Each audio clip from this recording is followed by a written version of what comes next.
Okay, guys, make sure to like, comment, and subscribe. Now, fasten your seatbelts. Here we go.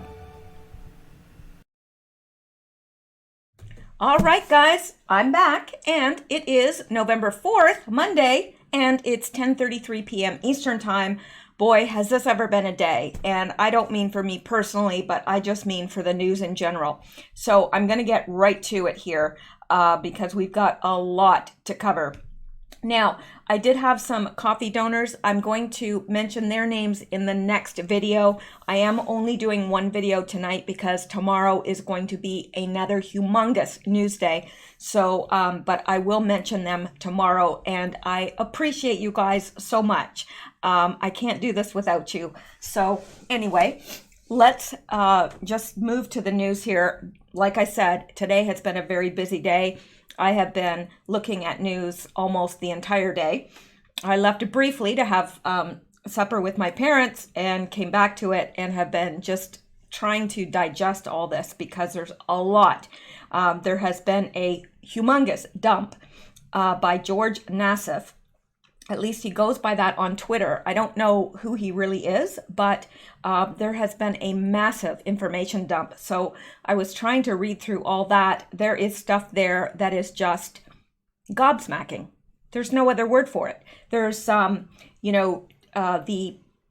trafficking maps, all sorts of things. I mean, it's just a massive, massive dump of information. So I'm still going through that. And there's all sorts of other things going on as well. So I am going to skip through these first three, and I'll come back to them if we have time at the end. But there's some things that we have to get to. So if you catch me, yapping, please just give me a slap across the face, like just a slight one. Actually, maybe just a virtual one. I don't know. But I'm going to try not to be so chatty. All right. This from Santa Surfing. Holy sheet.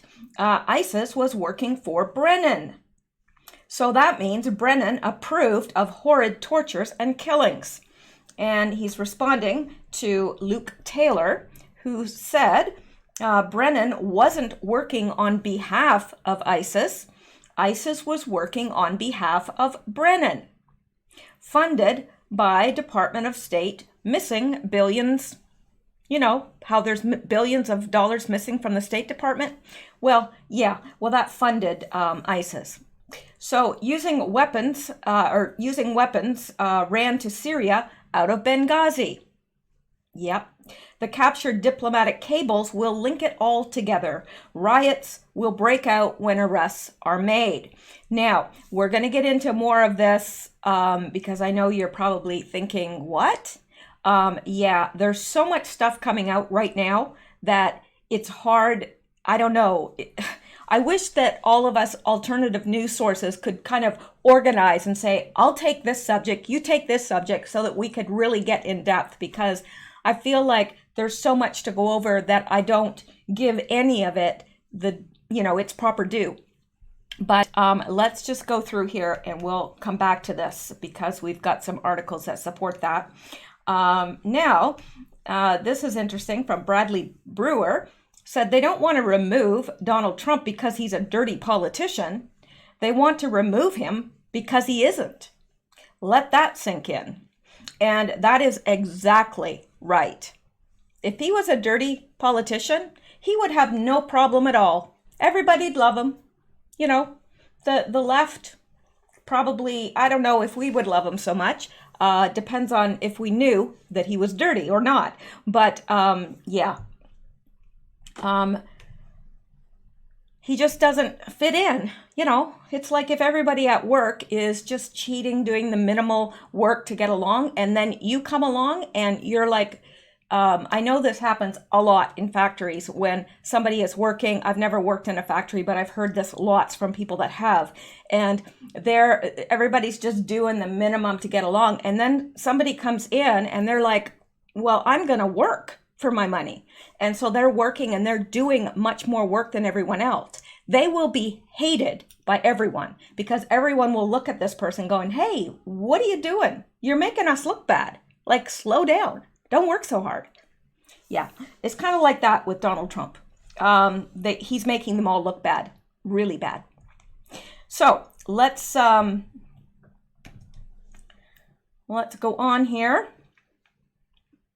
All right, this from the Epic Times, and it says, Secret Service says Trump, son are #1 and #2 targets for death threats. Trump Jr.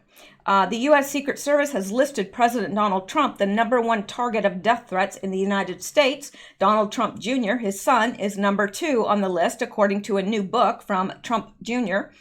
In his book, Triggered, Trump Jr. lists family members and friends and prominent conservatives who have become the target of leftist critics and attackers. Anyone who supports my father is a target, he wrote in the book, and we know that to be true. Other names he listed included Senator Rand Paul and his aide, Sergio Gore. I'm not even sure who that is or if I'd have ever heard that name before. Steve Scalise, girlfriend Kimberly Guilfoyle, brother Eric Trump, sister Ivanka Trump, Homeland Security Secretary Kristen Nielsen, former White House Press Secretary Sarah Sanders, Senator Mitch McConnell, and Vice President Mike Pence. For example, Scalise, the current House Minority Whip, was shot in mid-2017 during practice for a congressional baseball game by a radical left-wing extremist. James Hodgkinson, he ended up returning on September 28 and gave a speech about his experience. The president's son also wrote that he and his family are not going to hide. To my siblings, Eric, Ivanka, Tiffany, and Barron, only you can understand the craziness we have experienced in the last 3 years. We learned who our true friends are, and we learned the viciousness of the fake news. Nothing could have prepared us for the lies. We are Trumps. We don't play the victim card, and we will succeed here as well. We are in this together, he wrote, according to the Washington Examiner.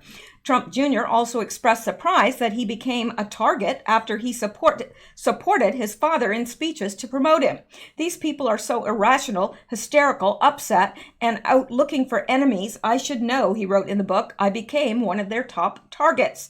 Then, he added, after the election, I became the guy who receives the second highest number of death threats in the country, according to the Secret Service, second only to my father. Still getting over a cold, excuse me.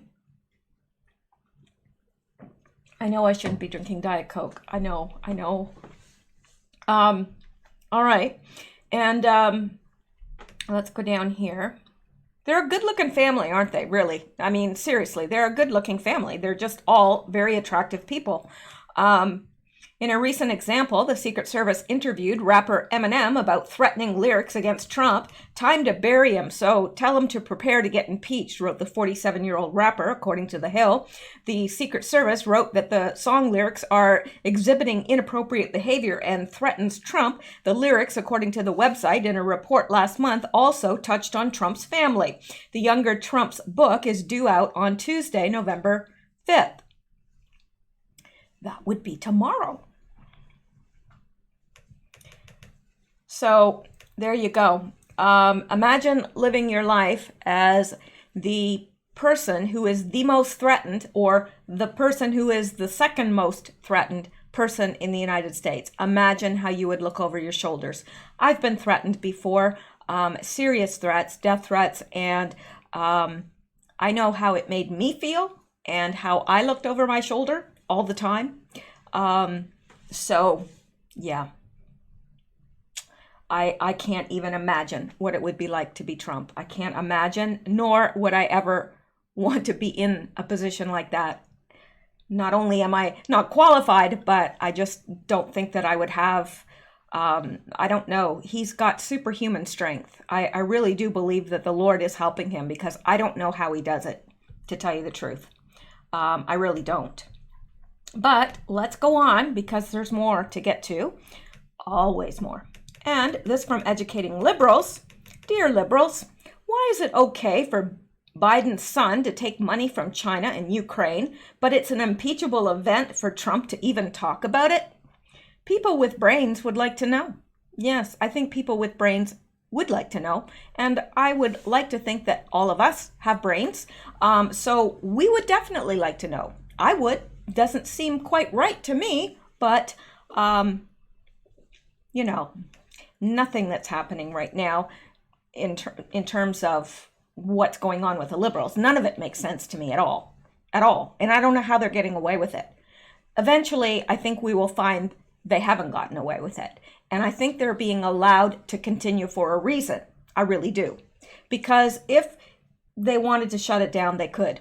But I think that there's a reason why Trump is letting this drag out the way it is. I really do.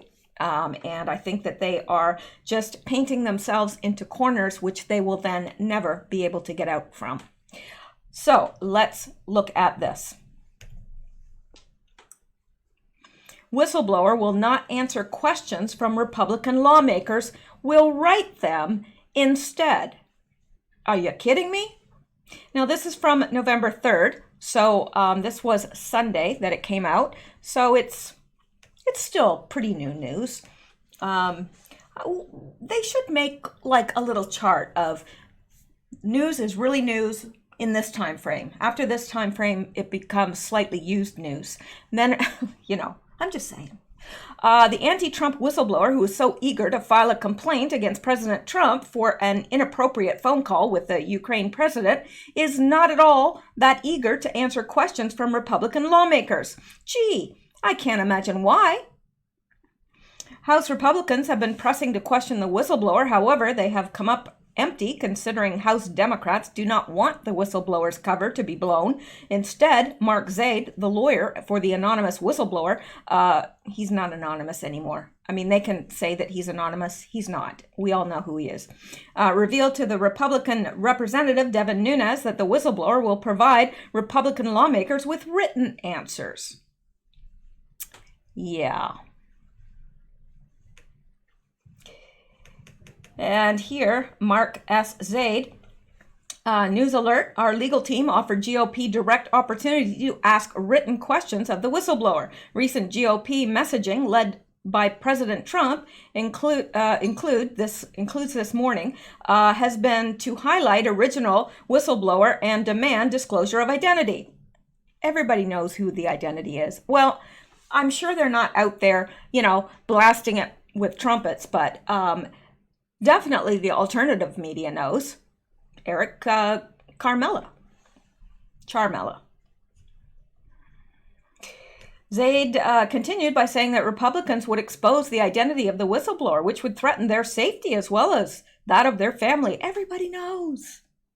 We have directly engaged GOP as to the irrelevance of the whistleblower's information and identity, including addressing any issue of bias, but with little effect in halting the attacks. By the way, countless OIG complaints are filed anonymously and full of hearsay. It's common, the lawyer continued.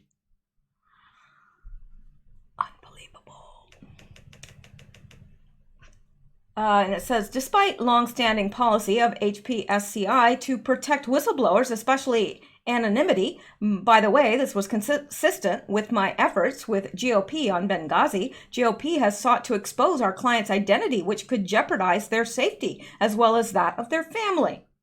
Everybody knows. What is this lawyer? Like, is he a special kind of stupid? Really? Everybody knows.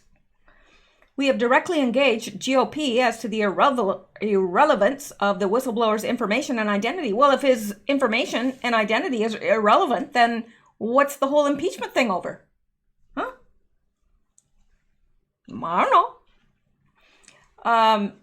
Including addressing the issue of bias, but with little effect in halting the attacks. By the way, countless OIG complaints are filed anonymously and full of hearsay. It's common. Sure it is. Okay.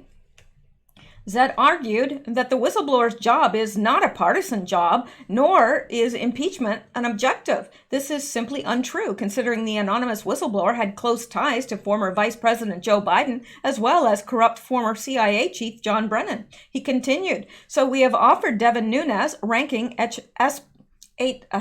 HPSCI member, opportunity for minority to submit through legal team written questions to whistleblower. Questions cannot seek identifying information regarding which we will not provide or otherwise be inappropriate. We will ensure timely answers. Sure they will.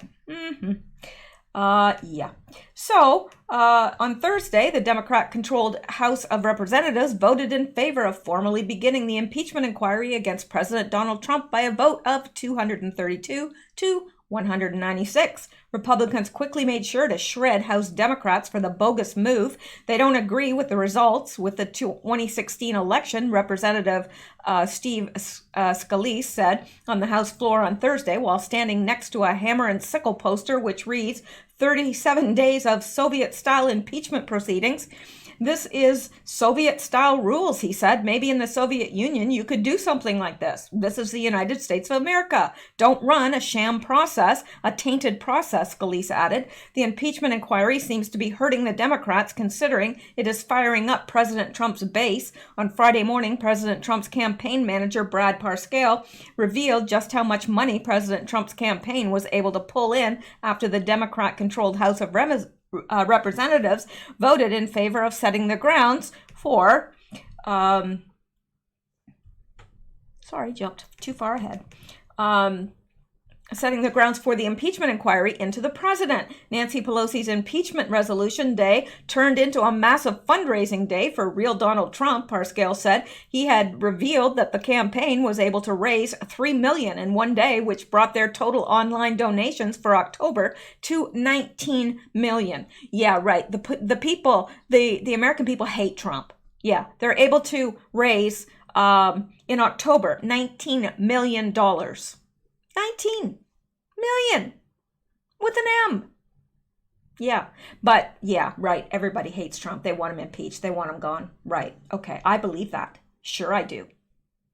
The vote did indeed backfire, considering Pelosi was unable to gain bipartisan support, which shows how strong Republicans are standing with President Trump. Not a single Republican voted in favor of the impeachment inquiry, and even a couple Democrats voted against it. What are your thoughts? You don't want to know my thoughts. Trust me, you don't.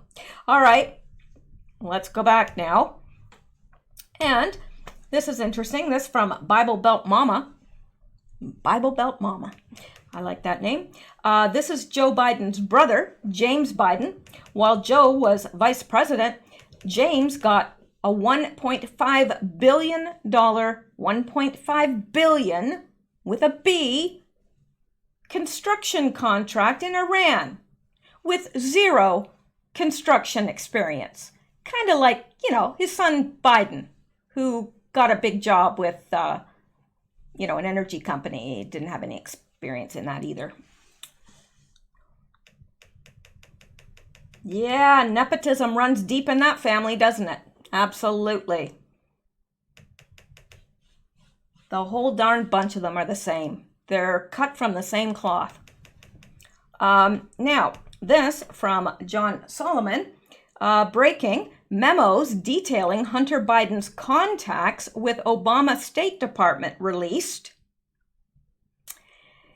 VP's son, Ukrainian gas firm, pressed U.S. officials to end corruption allegations just a month before Joe Biden forced firing of prosecutor overseeing case. Oh, but Joe Biden didn't do anything wrong. He didn't even know. I mean, he and his son didn't even talk about, his contracts with the Ukrainian gas company. Right. I believe that. Sure, I do. Sure, I do. Thousands wouldn't, but I do. All right. Let's go on, shall we? And then there's this. This is good news. I think this is very good news. Trump formally Trump on Monday began the year-long process of withdrawing the U.S. from the Paris Climate Accord. 1 second.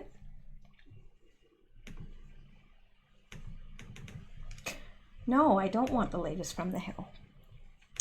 Okay, Trump formally pulls out of landmark Paris Climate Agreement. And of course, everybody was so upset about that, but the Paris Climate Agreement was not a good deal for the U.S. at all. And of course, we know a lot of that whole climate change stuff is not what it seems at all. That's putting it very mildly. Now, let's listen to this.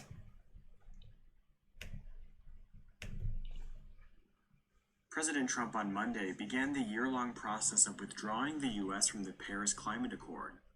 The official withdrawal cements a promise Trump made in the White House Rose Garden in 2017 when he first announced his intention to withdraw from the global climate change agreement, signed by every other country in the world. Trump's views on the deal have been widely criticized by Democrats, environmentalists, and even some Republicans, who say the U.S. is abdicating global leadership at a time when urgent action is required to stem the most dangerous impacts of climate change. The president has already repeatedly boasted about withdrawing the U.S. from the deal, despite the rigid timelines required by the agreement.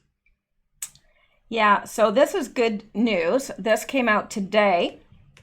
And let me see here if we have Secretary of State Mike Pompeo announced the move in a statement. President Trump made the decision to withdraw from the Paris Agreement because of the unfair economic burden imposed on American workers, businesses, and taxpayers by U.S. pledges made under the agreement. Pompeo said the United States has reduced all types of emissions, even as we grow our economy and ensure our citizens access to affordable energy. Very good statement, if you ask me.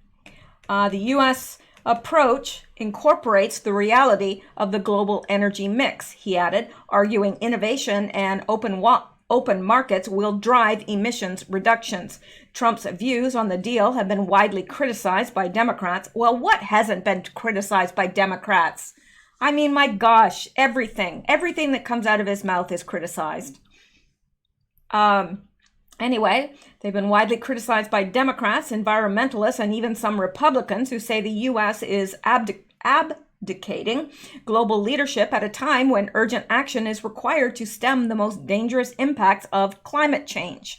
It is shameful, it is cowardly when we need to be brave and act boldly. Long after the rest of us are gone, future generations will remember this president's failure to lead on the greatest environmental challenge of our time, said Senator Tom Carper, the top Democrat on the Senate Environment and Public Works Committee. By breaking America's commitment to the Paris Accord, President Trump is reducing America's standing in the world, Carper added.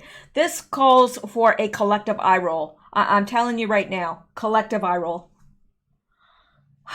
I don't know. That didn't make me feel sufficiently better. I think I need to do it again. I'm getting there. Okay, I think that did it. I'm thinking it did. Unbelievable. These people. I mean, anyway. The president has repeatedly boasted about already withdrawing the U.S. from the deal, despite the rigid timelines required by the agreement for nations seeking to leave it. The agreement allowed the U.S. to begin the process to withdraw on Monday and finalize the U.S. exit from the agreement on November 4th, 2020, just one day after the presidential election. The process will kick off just weeks ahead of the United Nations summit in Spain, where leaders will hammer out final details for complying with the agreement. Democrats have already asked U.S. Ambassador to the United Nations, Kelly Craft, to recuse herself from the withdrawal process, given her financial and personal ties to the fossil fuel industry. Craft's husband, Joe Craft, is CEO of Alliance Resource Partners, one of the largest coal companies in the U.S. Recommitting the U.S. to the Paris Climate Accord has become a box to tick for Democrats running for president in 2020, most of whom have said that they would do so their very first day in office. While some Republicans may have changed their rhetoric on the realities of climate change, many remain opposed to the deal, arguing the U.S. should not have to make efforts to curb emissions without more efforts from other countries first. Yeah, like the countries that are actually polluting the world. Like India, China, countries like that.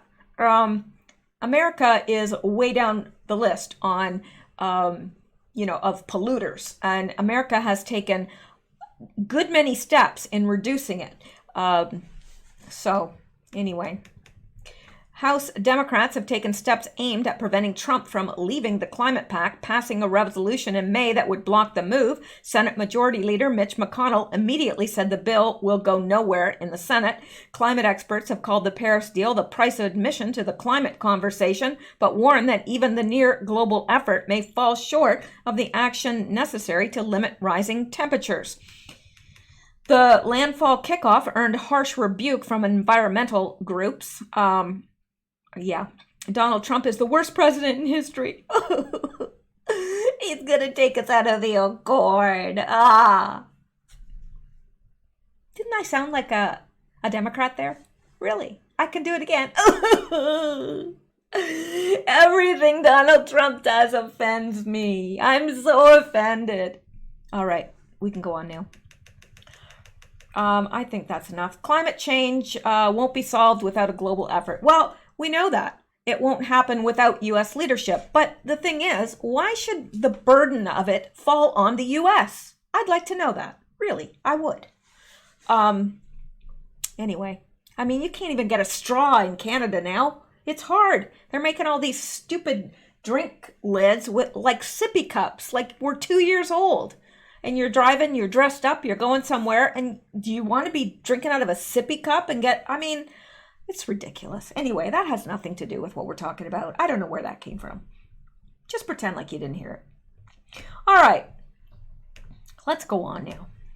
I know you're saying, whew.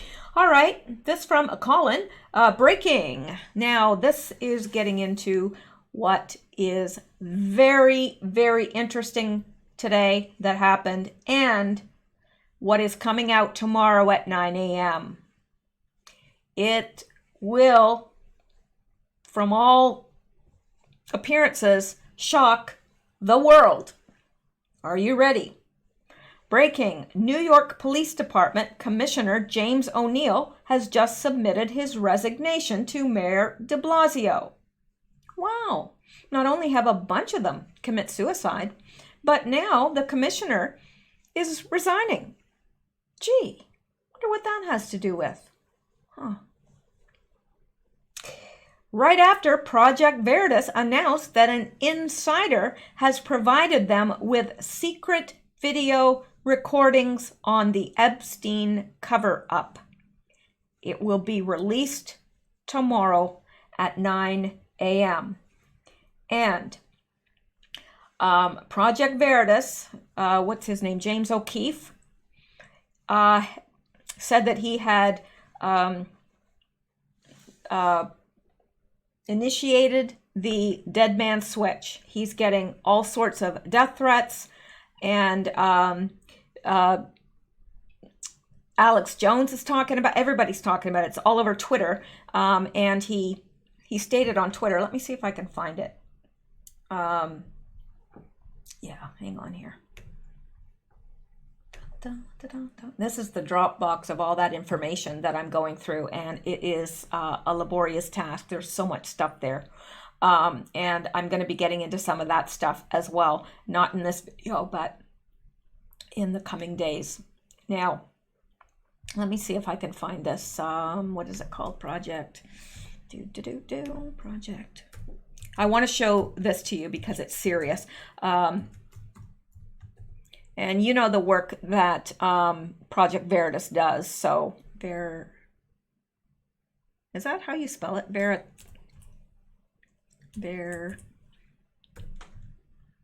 we go. I think that's it. Yeah, there we go. Now, okay. Our last insider helped us expose CNN, but now it's time to raise the stakes. A new insider has come to Project Veritas with secret video recordings. Epstein cover-up, 11/5, 9 a.m. It's going to be released. And I was trying to find, let me see if I can find where he had initiated the dead man switch here. There's that. Said, many have asked if we are afraid. We are not. This organization is protected by patriots. The story will go live at 9 a.m. But he is Let me see if I can find it, okay? Tomorrow look at this. Tomorrow we break the internet. I don't doubt it. I really don't doubt it. It's official. Epstein cover-up is now trending in the United States. Tomorrow at 9 a.m. we take it to number 1. 9 a.m. Now, 25,000 plus tweets at Epstein cover-up in 5 hours, and it's still not trending. Guess we have to hit 100K tomorrow, 9 a.m., but it is now trending. And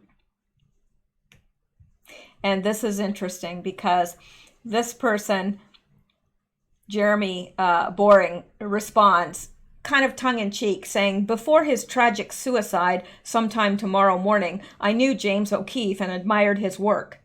And he's saying that because, oh my gosh, you're going to come out with that? Because this goes up to the very highest echelons of the government. The highest, not just Republicans, or not just Democrats, but there are Republicans involved as well. More Democrats, but definitely Republicans as well. And this will go right to the top of government. So if you don't think this is going to shake the earth, I don't know. I don't know what will, or if anything will. So I just pray that this gets the coverage that it needs. I pray that this goes forward as planned and that God will protect James O'Keefe. I really do, because he needs it. But in response to that, kind of tongue-in-cheek, James O'Keefe said, dead man switch activated. And what that means is that if anything happens to him, it's still going to go. It's still coming out at 9 a.m. Even if something happens to him, if they kill him, they're trying to take down the Veritas website. They've been trying all sorts of things. He's received all sorts of death threats this evening. So, and people are, obviously concerned about him. Like if you go to this tweet under here, you can tell people are really actually quite concerned for him. God bless you. Put on the armor of God. Prayers are going up. Damn this. Praying for your safety. That post scared me. Stay in the light. You better get out now while you have, and watch your back, buddy. You see any red scarves, you better run. All my best to you and your amazing work. What else? All jokes aside, I'm praying for you. I wanted to tell you to be safe in a witty way, like gird thy loins, but yeah, be safe. We need your good work. And this person said, no, really, do not fly anywhere. Get to a panic room. Just keep safe, please. James, I'm praying for your safety. Stay safe, my friend, and thanks for all your work. So the world is watching. You are safe and protected. Well, yeah, I bet you Jeffrey Epstein in his prison cell thought he was safe and protected too. So anyway, I think this is really, really critical. And I think this is probably one of the biggest things in the movement to date, because I think that when this comes out, it's going to shake a lot of people. And I think, I think that there's a lot of the deaths in the New York Police Department, I think, are tied to maybe not Epstein, but definitely the Wiener laptop and all that. And of course, we're going to see, as in this Dropbox thing today, perfectly coincides with this, because it's got all sorts of stuff on the Haiti child trafficking. It even shows the maps of the traffickers in Arizona and different places. It's just gobsmacking. I don't know any other word for it. When I saw this, I just was like, and I was reading, and I thought, my gosh, this takes a lot of studying, because there's a lot of information there, a lot, and it ties into everything that we've been talking about in the Great Awakening. So the fact that all this information dropped today, and the fact that Project Veritas has stated that 9 a.m., this is all coming out. Just like they exposed the selling of baby parts with Planned Parenthood and all that, and they exposed Google, they're exposing the Epstein cover up. So this will be amazing. Now, I'm going to try to get a video out in the morning after this drops. I mean, if I'm able to and I can make sense of everything, I'll get a video out. I'll try anyway, because I want to get this out as soon as it drops, because this is something that's going to need to go out fast to a lot of people. And I would, I don't know if they'll try to shut down, I don't know what you're going to see tomorrow, because are they going to try and shut down Twitter? Are they going to shut down anybody that tries to talk about it? Are they going to, take down the YouTube videos? Are they going to take down anybody that talks about it on Facebook? I don't know.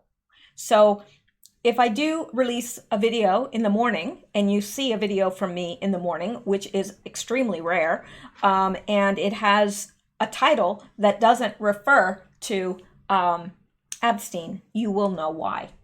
All right, so I'll just leave that there. Now, let's go on. No, really, let's. Okay.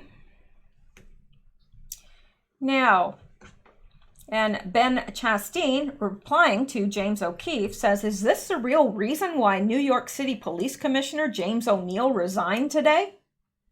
I'm betting it is. I'm betting it is. Maybe he's the insider, because they said, James O'Keefe said it was an insider that exposed this. So, because it says our last insider helped us expose CNN, but now it's time to raise the stakes. New insider has come to Project Veritas with secret video recordings. So, could that be the New York City Police Commissioner? It very well could be. And maybe he's trying to do the right thing. And he knows he won't have a job afterwards, so he's resigning. I don't know. We'll have to wait till tomorrow. Now, let's look at, I don't know, there's so much stuff here that I want to get to, and I know time is a ticking, but let's look at this first. FBI buzz. FBI intervened in a Smollett race hoax after Senator Kamala Harris showed up in phone records. Well, isn't that interesting? But we knew that, didn't we? The Beltway buzz is that the FBI took its mysterious and still unexplained interest in the Jussie Smollett race hoax after Senator Kamala Harris was implicated in Smollett's phone records. And, now she's dropping out of the race, or is she? I think she is, because she's running out of money or whatever. And she's saying, oh, the country's just not ready for a woman of color. Right, that's what it is. It's like Hillary. She blames it on everything. Everything. Women, they were listening to their husbands and they weren't voting, according to their own wishes. Like, great, Hillary, just insult all the women. I don't know. She's a piece of work. Anyway, and how many times did Smollett ring the senator after his arrest by Chicago police? Or did they speak before the hoax and staged assault? Did she call him? When? And why? Many unanswered questions linger, but that is normally the situation when the FBI is involved in a high-profile case. The buzz about Kamala's phone and Jussie has been circling in federal law enforcement circles and the Beltway, but has yet to go mainstream because Harris' campaign for the Democratic presidential nomination has sputtered. And perhaps for good reason. If we are hearing this, there's little doubt that DNC bosses are hearing it as well. No doubt at all. Excuse me, I've got to scratch my back, and I know this is extremely rude, but I put this stuff on my back that, helps. I've got a very, very bad spinal injury, and so I put this on it, and it just helps, but I think I'm allergic to it. I'm all broken out in a rash, I'm telling you, I don't know. If it weren't for bad luck, I'd have no luck at all. Okay, let me see here. And after all, Harris and Smollett are close friends. Perhaps they just wanted to chat. Yeah, right. For weeks, pundit debated without a clear conscience why the FBI had intervened early in the case, which was spearheaded by Chicago PD. Why did the FBI assign one of its premier child sex crimes and child sex trafficking investigators to work on an assault case? Let's recap. The FBI quietly assisted in the case after Smollett's phone records were obtained by Chicago police, and at that point, Smollett had yet to be charged. The FBI's participation in the investigation was not public until stories broke revealing its participation in the case. However, in a new probe, hang on.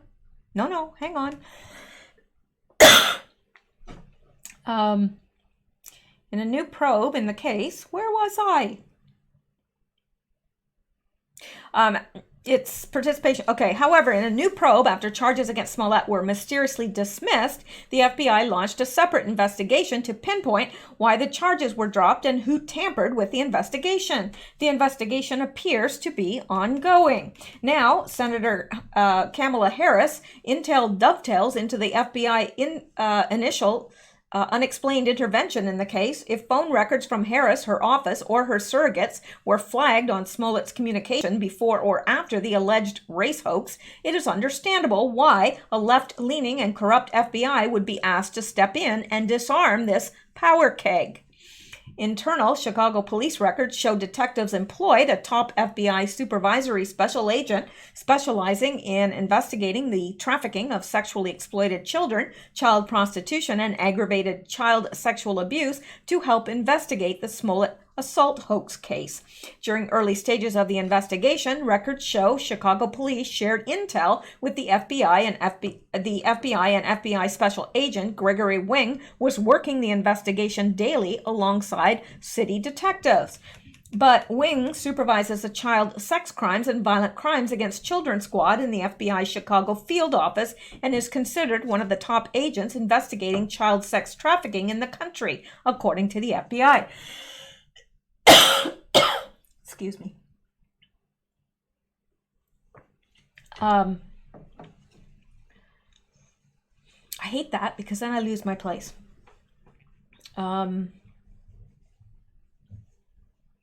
Okay, what is one of FBI's premier child sex crimes and child sex trafficking investigators? What is one of FBI's premier child sex crimes and child sex trafficking investigators doing working an assault case? Wing and his FBI task force track down high-profile pedophiles and pimps. He doesn't intervene with local assault cases.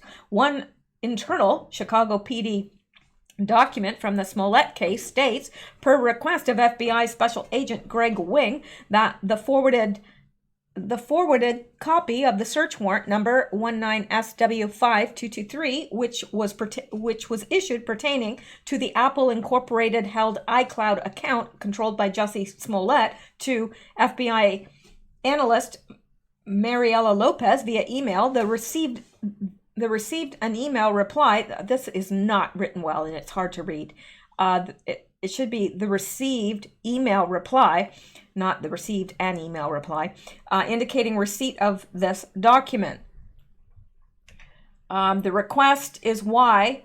The question is, why is Wing working an assault case with Chicago police? And what did one of the FBI's top sex crimes investigator want with a subpoena on Smollett's phone records or Smollett's phone records? This doesn't even, a subpoena on Smollett's phone records or Smollett's phone records. Really badly written, this is. Anyway, the FBI and Chicago police, however, are not commenting on what the FBI's child sex crime unit is doing involved in the Smollett case. The Chicago police records of the case mention Wing and his cooperation in several documents, including helping detectives coordinate logistics and working the daily tenets of the investigation. Much of the file, however, is redacted. It gets worse. Remember Kim Foxx and her Obama connections? Oh, who could forget? A former top aide of President Barack Obama, who served as Michelle Obama's chief of staff in the White House, colluded and interfered with Chicago prosecutors and police to have the Jussie Smollett investigation taken over by the corrupt FBI. Documents showing text messages and email chains revealed Cook County State Attorney Kim Foxx asked Chicago police Superintendent Eddie Johnson to turn the Jussie Smollett investigation over to the FBI before she recused herself from the case. The documents obtained by NBC5 via a Freedom of Information Act request show correspondence between Fox, an unknown person, and Tina Tashen, a one-time assistant to former Barack Obama and chief of staff to Michelle Obama. In an email, Tashen said she knows the Smollett family and said they have concerns about the investigation into his alleged hate crime attack, which police now say was hoax, staged to boost his career. Harris wasted no time tweeting about the attack on Smollett shortly after news of the event broke. Yes, I remember that. And here it is. I'm hearing weird things, and I'm pretty sure it has something to do with a cat. Jussie Smollett is one of the kindest, most gentle human beings I know. I'm praying for his quick recovery. Who are you praying to? Really, Kamala? Who are you praying to? This was an attempted modern-day lynching. No one should have to fear for their life because of their sexuality or color of their skin. We must confront this hate. So we have the Obamas and the U.S. senators all implicated in a Chicago-based race hoax allegedly perpetrated by a Hollywood star, and the good senator has been pushing an anti-lynching bill at the same time. Smollett claimed 2 white Trump supporters put a noose around his neck and beat him down in the street. Those white guys turned out to be 2 Nigerian-American brothers who Smollett hired, according to the police. Harris sponsored the Justice for Victims of Lynching Act. Collectively? Why not? Let's all do it together. Yeah, okay. Harris sponsored the Justice for Victims of Lynching Act. How many people do you know in modern day America that have been lynched? Do you know any? No, me neither. Legislation that would criminalize lynching for the first time in American history. They're probably worried because they know that some of them are going to swing, and so they wanted this law in effect so they could say, no, they're lynching me. They're not putting me to death for treason. I'm being lynched. I don't know. No wonder the FBI was directed to step in.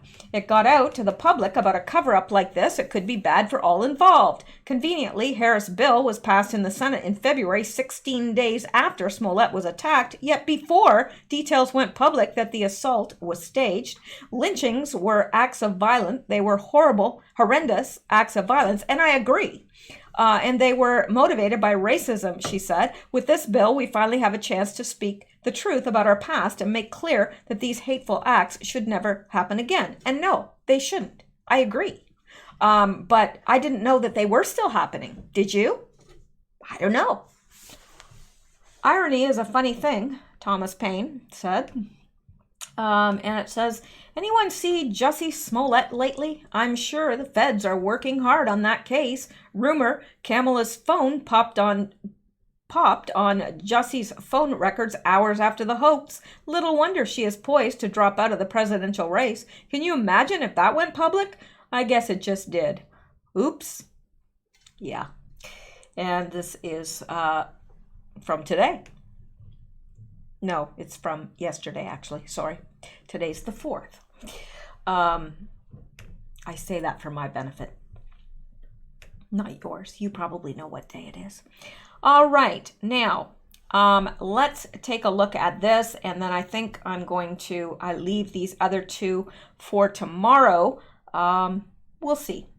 Let's get in on this one first, though, because it's important. All right, this from Paul Saran. As I gave the final touches to the thread, the bombshell, DOJ finally admits John Durham's probe is a criminal investigation. This is good news for all of us. Criminal investigation that will serve subpoenas, impanel grand juries, and file, unseal indictments. So the DOJ has now admitted that. Okay, that it is a criminal investigation now.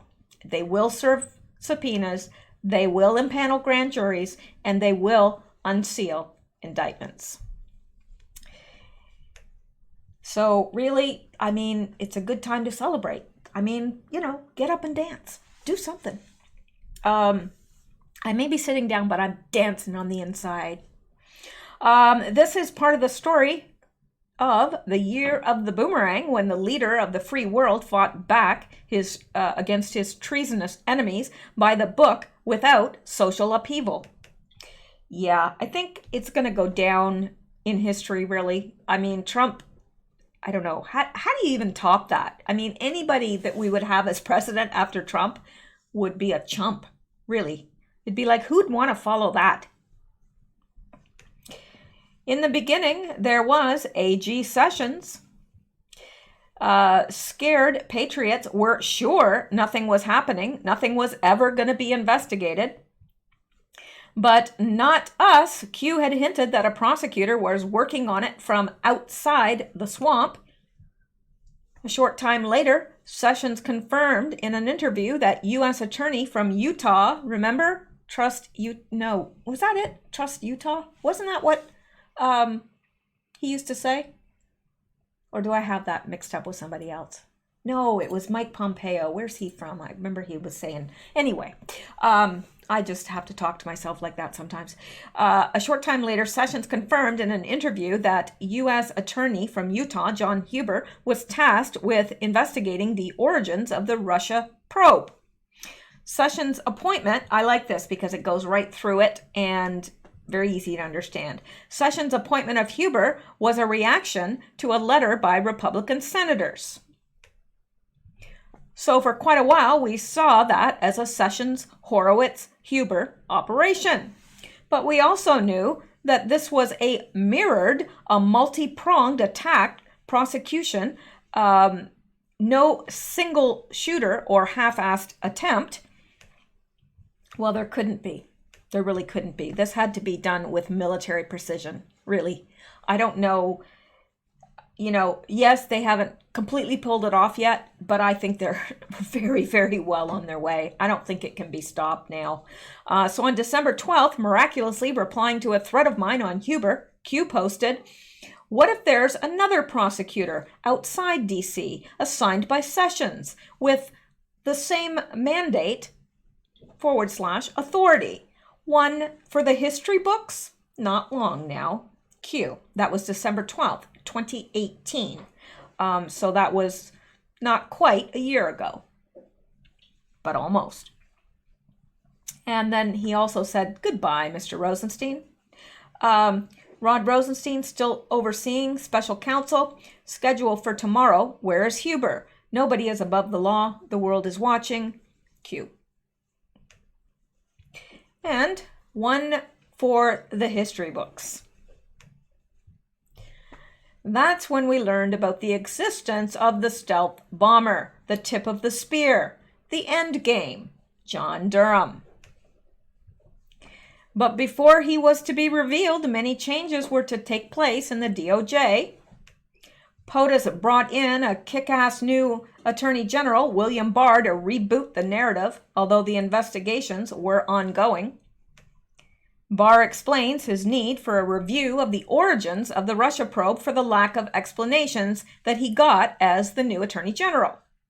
As Barr noted during a May 2019 interview with CBS News, "I had a lot of questions about what was going on. I assumed I'd get answers when I went in, and I have not gotten answers that are satisfactory, and in fact probably have more questions, and that some of the facts that I've learned don't hang together with the official explanation of what happened." Well, ain't that the truth? But you want to see just how plugged in Durham is to the Great Awakening. Look at the day, it should say. He was first named USA for Connecticut 1 day before the Q post started dropping. Yeah, the day he was first named was 1 day before the Q post started.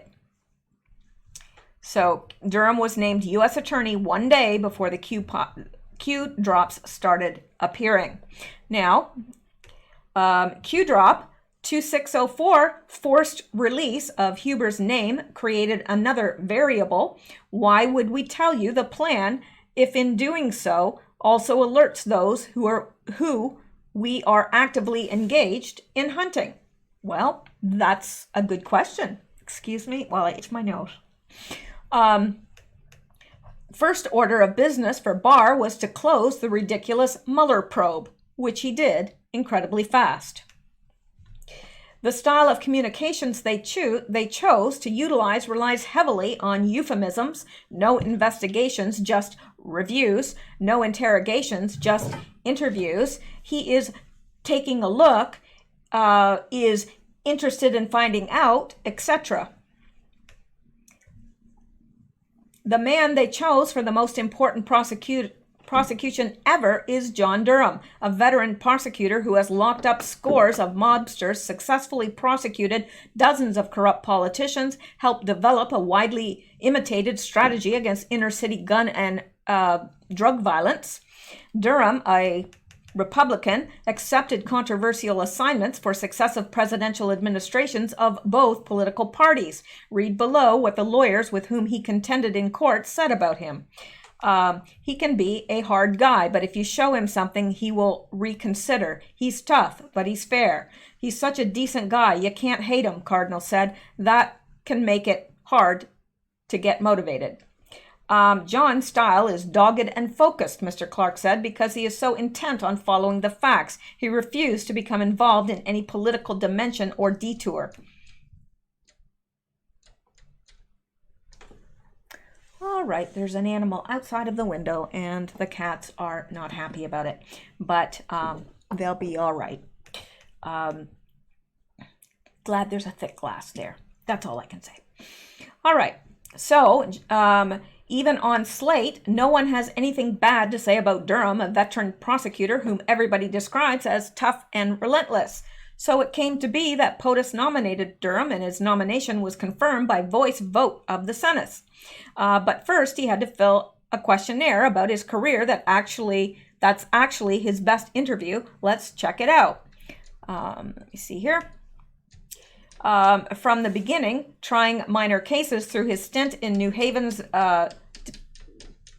district attorney's office, prosecuting repeat offenders. Soon he was in the Boston Strike Force on organized crime, tackling the I don't know how to say that. I've never known how to say that. And Gambino and Patriarch crime families. Okay, well, we're not going to get into all this. I'm just going a quick run through here. In 1987, he was already prosecuting a wide variety of criminal matters involving public corruption, complex white-collar crimes, racketeering activities, gang violence. For this prosecutor, racketeer, member of the mafia, crooked public official, white-collar criminal, it doesn't matter. They all face the music.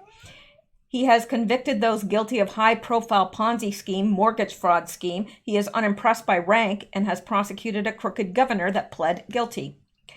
Democrat Attorney General Janet Reno appointed him to Justice Task Force when he tackled corruption and infiltration by the Irish mob in Massachusetts. However powerful, however dangerous, Durham takes the prosecution where the facts lead to. So this is really, really good. I just thought that was very, very interesting, and it's good to know because we are getting into the end game right now. I think we've stepped over the boundary. I really do. I just feel that.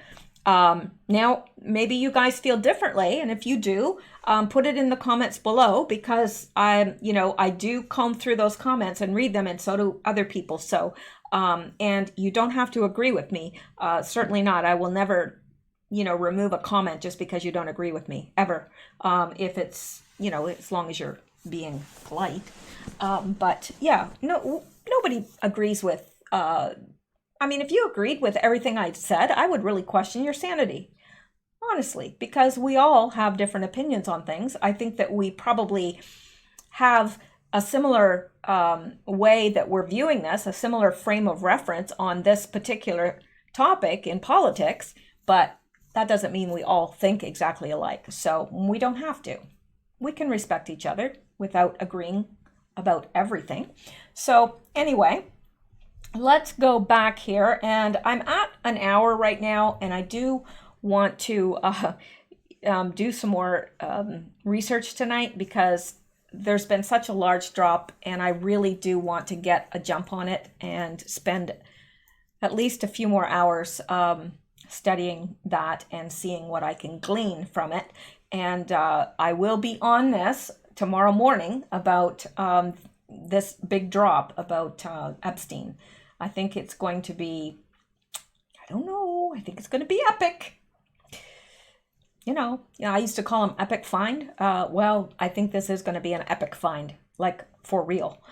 So anyway, let's leave it there for tonight. I will cover those last few items tomorrow at some point. I'll probably do a couple videos tomorrow. In fact, I would be very, very shocked if I didn't. So there you go.